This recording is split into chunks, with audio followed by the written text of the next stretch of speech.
Hi, my name's Tom Levine, and I'm an award-winning author with 9 novels originally published with imprints of places like Random House, Simon & Schuster, and other New York publishers. I've also written for Image Comics for the Spawn series, and some military science fiction for the BattleTech line of tabletop role-playing games, as well as doing my own independent imprint. And we need to talk a lot about how to write a compelling description for your book. So let's just go ahead and dive in and hit some of the high points real quick.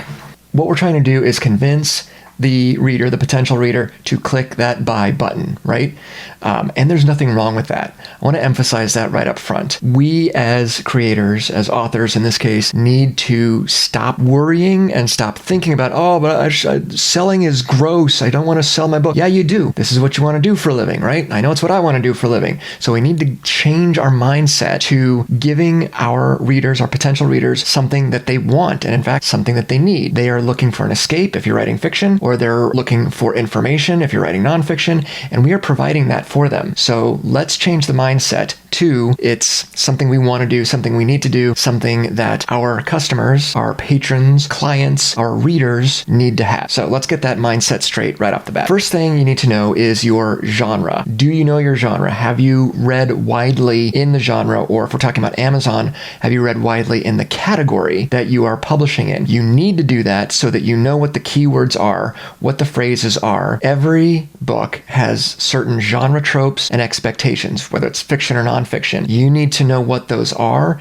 and you need to include them in your description so that people know that you know what you're doing. For instance, if you're writing romance, then your readers probably are expecting high emotional stakes and 9.9 times out of 10 happily ever after, or at least happy for now. You have to include that. Now, you don't necessarily give that away in the book description, of course, but you need to use that language that indicates you know where this is headed, they know where this is headed, and they can trust you with that genre. Let's say you're writing a romance. Your book description might include a line something like this: when Jane's carefully structured world collides with an arrogant billionaire, sparks fly, literally. But can their fiery attraction survive the secrets they're both hiding? Dun dun dun, right? Don't say dun dun dun, that's just me.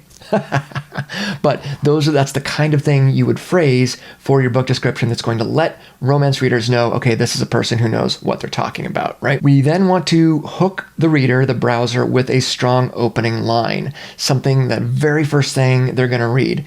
As you know, when you go to a site like Amazon, for example, the first thing you probably look at is the cover. That's, in fact, you got to that page, to that book page, because you saw the cover on a list somewhere else, a whole string of results when you were searching for something on Amazon, right? Well, your readers are going to do the same thing. First, they're going to look at that cover, which is a topic for another video. Then they're probably going to check out the description. And that first line in the description needs to grab them immediately.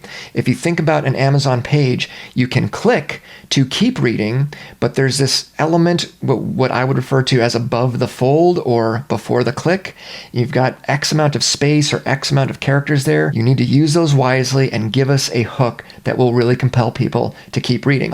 For example, let's do a thriller, right? First line, maybe in bold or maybe using a headline font, might be something simple like, what if your best friend disappeared and you were the only suspect? Okay, cool. If you like thrillers and mysteries, that kind of thing, you're probably going to keep reading. If you somehow ended up there looking for romance and you have no idea how you got to this book, you're probably going to skip and go find something else, right? That is something that you want to have happen. Let's rephrase that another way. You want to repel the wrong people. If, Aunt Sue, who only reads billionaire romance, somehow landed on your political thriller page, you want that first line to say something like, what if your best friend disappeared and you were the prime suspect? Aunt Sue knows immediately this is not a romance. She's on the wrong page, don't know how she got there. She was going to get out of there as fast as possible. And as a writer, that is exactly the response you want. You don't want her going through your entire book description, all that kind of stuff. She's not your primary audience.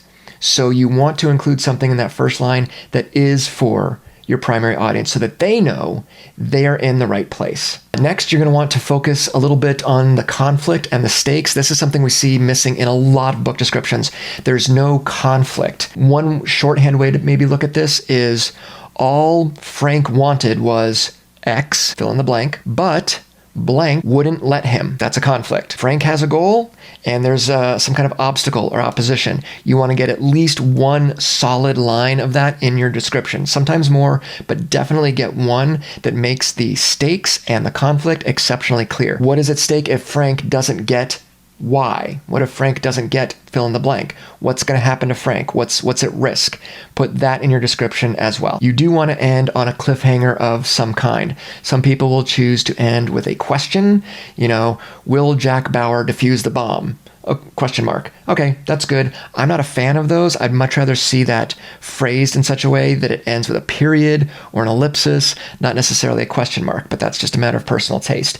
In any case, you do want to fashion some kind of cliffhanger in your book description so that the reader or viewer, the browser, is compelled to then buy the book. The last thing to kind of think about as you're crafting your book description is to match the description's voice with the voice of the book. So if you're writing a humorous, cozy mystery, let's say, and there's not a lot of blood and guts and there's a lot of humor, that kind of thing, then you want to bring that type of voice to the description. If, on the other hand, you're writing a hard-boiled noir thriller, then you might want to use that type of voice as you write your description.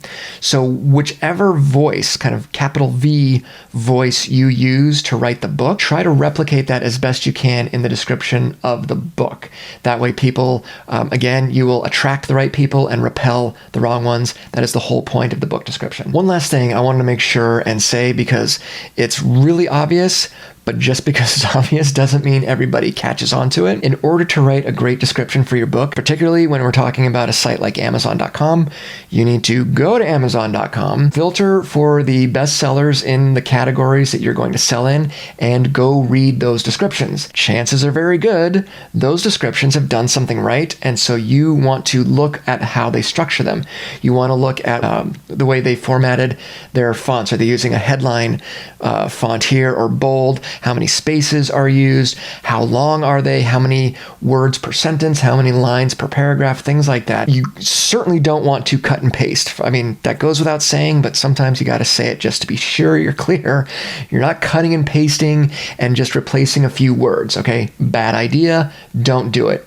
What you should be doing, though, is going to the top 10, 20, 50, however many of the books in your categories, see how they're formatted, see what types of words or types of language, the type of voice that they're using, and use that as a template to write your own. Not a cut and paste, but as a template. For instance, if you go to Amazon.com and you're in, billionaire romance or something, right?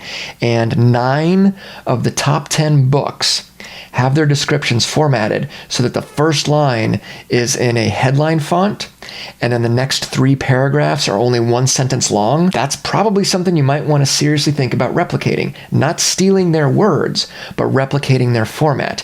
If, on the other hand, you're doing, some other category, and you notice big chunky paragraphs filled with $5 words, okay, maybe that's something you want to replicate in your own. That's not a hard and fast rule, but it just makes sense. If you're gonna be competing in those arenas, then understand what sport is being played, okay? So I hope that's helpful. That's a really short crash course on how to be thinking about your descriptions, but make no mistake, book descriptions are critical, they are crucial, and they can make or break your book sales. So it's worth investing the time. Hope that was helpful, and we'll see you in the next video.